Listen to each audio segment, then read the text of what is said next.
শ্রাবণ মাস পড়তে মহিলারা হাতে পড়ছে কাচের সবুজ চুড়ি। মহাদেবকে তুষ্ট করার জন্য বিবাহিত এবং অবিবাহিত মহিলারা পড়ছেন সবুজ চুড়ি।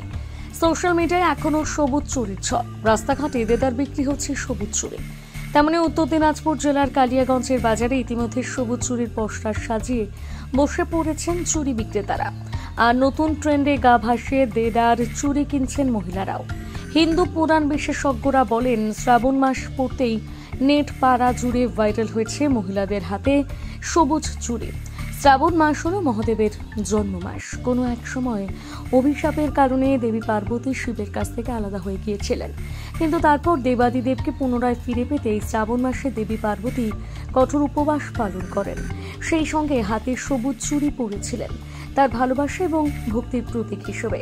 তাই হিন্দু সংস্কৃতিতে অনেক বিবাহিত মহিলাই শ্রাবণ মাসে সবুজ চুড়ি পরেন ঐশ্বরিক দম্পতির আশীর্বাদ লাভ করে সুখী বিবাহিত জীবন অতিবাহিত করতে।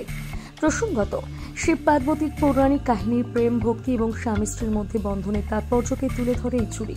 মূলত বিহার উত্তরপ্রদেশের মহিলাদের মধ্যে শ্রাবণ মাসে সবুজ চুড়ি পরার প্রচলন বেশি লক্ষ্য করা যায়, কিন্তু এখন বাংলার মহিলারাও শ্রাবণ মাসে সবুজ চুড়ি পরতে শুরু করেছেন।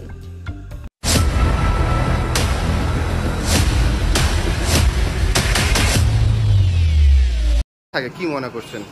শ্রাবণ মাসে যেহেতু একটা প্রত্যেকেরই একটা বাবার উপাস করে, সেই মোতাবেক আগের থেকে এখন আরও বৃদ্ধি পাচ্ছে আমাদের সবুজ চুড়ি। এটা আগের তো একটা শ্রেণীর মধ্যে ছিল, এখন সব শ্রেণীর মানুষই এই সবুজ চুড়িটা ব্যবহার করে। কি মনে হয় কি কারণবশত?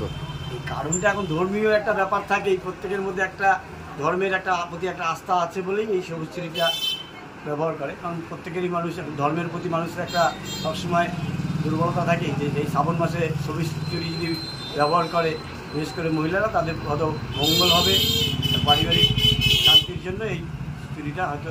কেমন বেচা কেনা হচ্ছে? ভালো, আমরা যা দেখছি আগের তুলনায় আরও বৃদ্ধি হচ্ছে। চুড়ি দরে বিক্রি করেন এগুলা চুড়ি? 25 টাকা ডজন। 25 টাকা ডজন নাকি? এটা কি সদবা মহিলারাই পরে না মেয়েরাও পরে? না, মেয়েরাও পরে, সদবা মহিলারাও মূলত।